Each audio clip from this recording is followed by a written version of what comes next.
Somewhere in your home right now, there is a piece of information about your biology that has existed since before you were born. It is on your hospital records, possibly on an old blood donor card, maybe in a drawer you have not opened in years. Most people know what it is. Very few people know what it actually means for how their body ages. Your blood type is not just a compatibility marker for transfusions. Research tracking hundreds of thousands of adults over multiple decades has documented measurable associations between blood group and cardiovascular disease patterns, gastric vulnerability, immune system behavior, and cognitive aging trajectories. These associations are not deterministic. They do not tell you what will happen. They tell you what your biology is working against, and that is genuinely useful information if you know what to do with it. What I want to give you today is what the research actually shows about each blood type and aging, not the diet book version, not the wellness influencer version, but the peer-reviewed epidemiological version. And then, for each blood type, the specific interventions that the evidence supports as most relevant to your particular biological profile. There is also a modifier that sits on top of every blood type, something most people have never thought about in this context, and we will cover that at the end. Stay with me through the whole video, because that modifier changes the picture significantly for a meaningful proportion of the population. Before I get into the specific blood types, let me explain why this information is more relevant after 60 than it was at 40. The biological tendencies associated with each blood type do not appear overnight. They accumulate.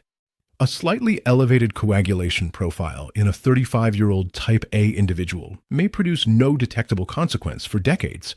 In a 65-year-old with the same profile, compounded by arterial stiffening, reduced vascular elasticity, and the metabolic shifts of aging, that same tendency carries a different weight. This is true across all 4 blood types. The vulnerabilities the research has identified are not sudden events. They are decades-long trajectories that become clinically relevant in the years after 60, when the body's reserve capacity to compensate for them has diminished. Understanding your specific trajectory is what allows you to intervene before it becomes a clinical problem, rather than after. If you find this kind of specific, evidence-informed content useful, subscribe to this channel. This is exactly what I make every week. Now, let us go through each blood type. Blood type O, and I want to reframe this differently than you have probably heard before. Type O is the most common blood type globally, carried by approximately 45% of people. The research on type O and cardiovascular aging is among the most consistently documented in the blood type literature. Type O blood carries lower circulating levels of von Willebrand factor, a protein central to the clotting cascade. Lower von Willebrand factor means less platelet aggregation, smoother blood flow through arterial walls, and reduced tendency toward the clot formation that underlies most heart attacks and ischemic strokes. Multiple large-scale studies have confirmed that type O individuals carry a statistically lower risk of coronary artery disease compared to non-O blood types. This is genuinely good news, and it is well established in the research. But here is where the type O picture becomes more complicated, and where most discussions stop too soon. The same research literature that documents type O's cardiovascular advantage has also consistently identified a specific gastric vulnerability. The surface receptors expressed on the gastric lining of type O individuals appear to offer preferential attachment sites for a bacterium called Helicobacter pylori. H. pylori colonizes the gastric mucosa silently in most cases. It does not typically produce dramatic symptoms in its early stages. What it produces over years and decades of undetected colonization is progressive breakdown of the protective mucosal lining of the stomach, a trajectory from chronic gastritis to peptic ulcer disease to, in a meaningful proportion of untreated cases, gastric adenocarcinoma. Research has documented elevated rates of peptic ulcer disease and peptic ulcer complications requiring surgical intervention in type O individuals compared to other blood groups. Gastric cancer detected at an early stage is highly treatable. Detected late, it is among the more difficult malignancies to manage successfully. If you are type O and over 55 and have never been specifically tested for H. pylori, this is worth raising with your physician. A stool antigen test or a urea breath test provides reliable detection. Both are non-invasive, and for type O individuals, the research supports this as targeted prevention rather than routine caution. Long-term use of non-steroidal anti-inflammatory medications, including ibuprofen and aspirin, should be used with particular awareness of gastric risk in type O individuals, as these medications erode gastric mucosal protection in a system that the research suggests is already operating at higher baseline vulnerability. Fermented foods, kefir, miso, naturally fermented vegetables support gastric microbial diversity in ways that may reduce susceptibility to bacterial colonization. And physically, research has associated type O blood with higher baseline catecholamine activity. Regular aerobic and resistance exercise provides the most effective outlet for this neurobiological profile and supports the long-term metabolic health that protects against the gastric vulnerabilities that represent type O's primary risk area after 60. Blood type A. And this is the blood type where the gap between what people know and what the research shows is widest. Type A blood carries higher coagulation activity than type O. The platelets aggregate more readily. The clotting proteins are more active. A landmark study from Harvard, tracking 89,500 adults over 20 years, documented that type A individuals carry a statistically elevated risk of coronary heart disease compared to type O.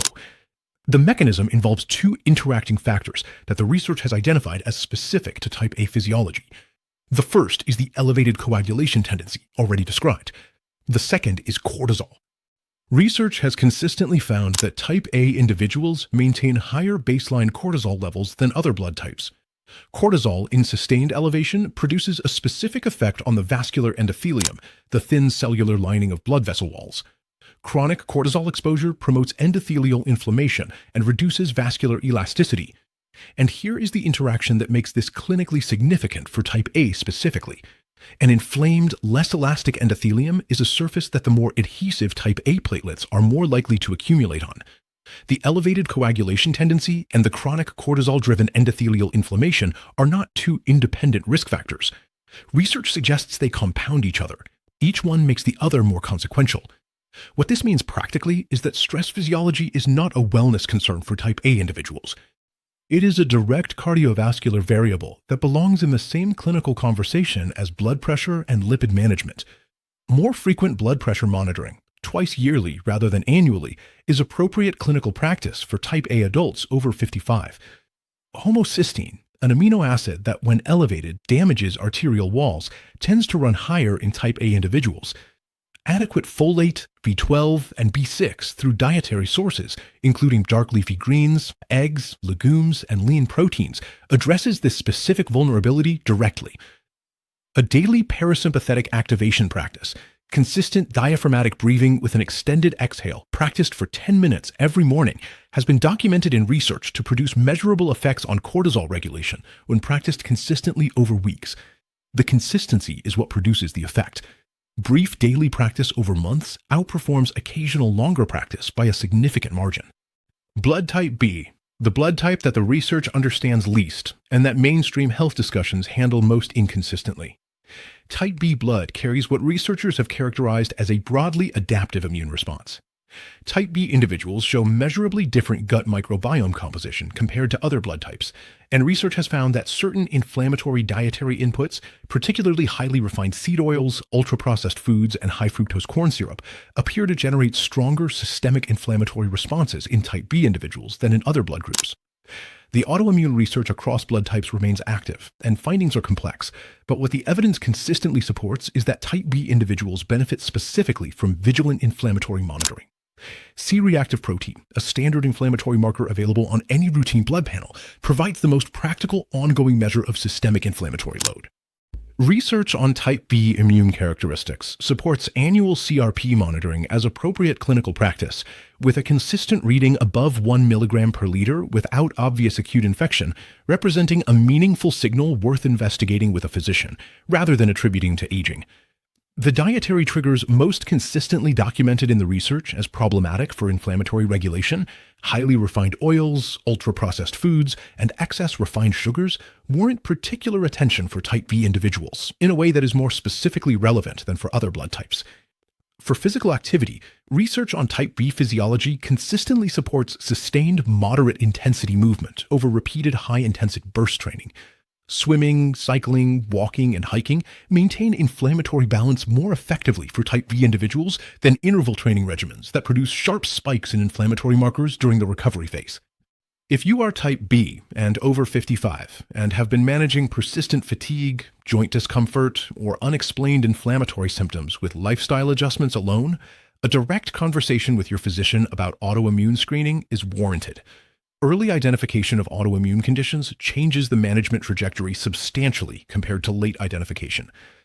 Blood type AB, and this is the blood type where the most recent research has produced findings that most people have not yet encountered. Type AB is the most recent blood type in human evolutionary history. It carries a dual inheritance from its A and B parent types, which produces a genuinely unusual immunological profile.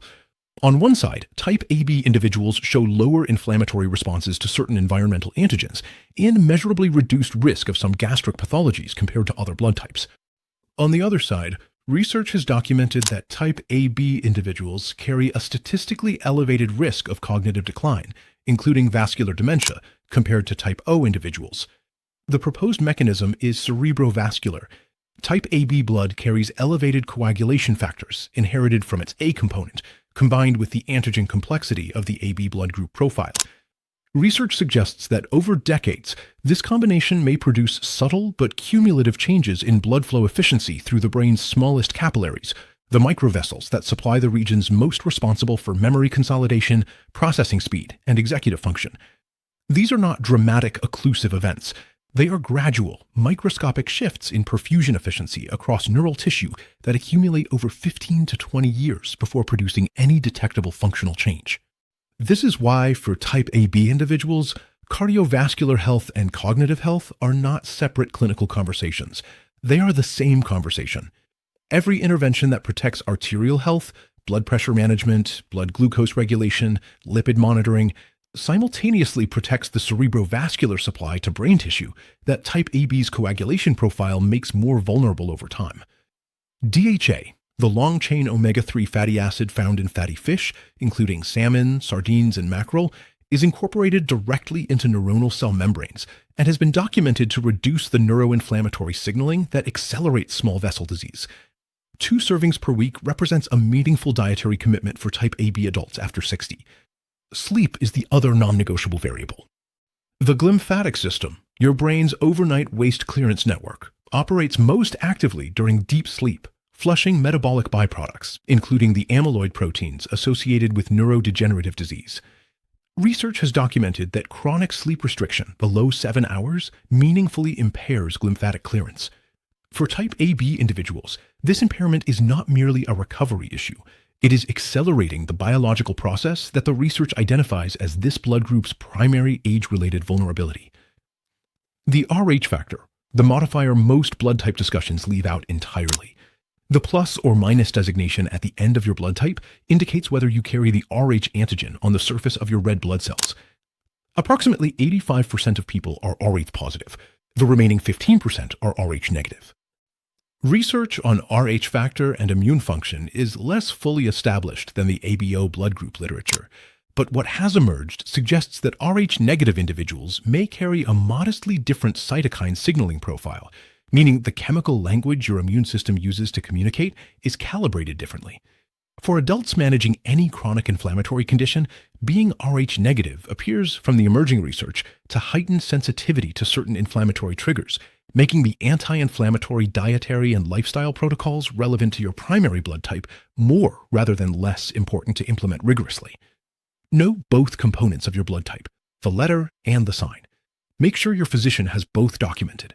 And if you are Rh negative and managing chronic inflammation, the protocols outlined for your blood type letter represent a minimum rather than a ceiling. The most important thing to take from everything covered here is this. The associations the research documents between blood type and aging trajectories are real, and they are documented across large populations tracked over decades. They are not deterministic. Your blood type identifies what your biology is working against.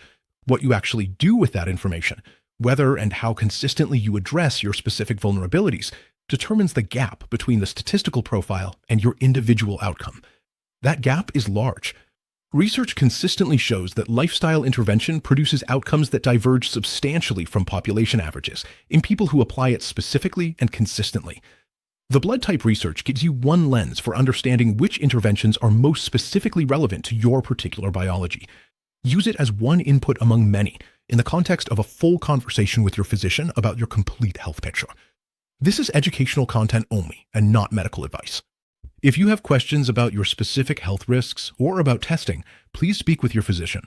What I have offered here is the evidence context that makes that conversation more informed. If this was useful, subscribe to the channel and leave a comment below telling me your blood type and whether the profile described here matches what you have been experiencing. I will see you in the next one.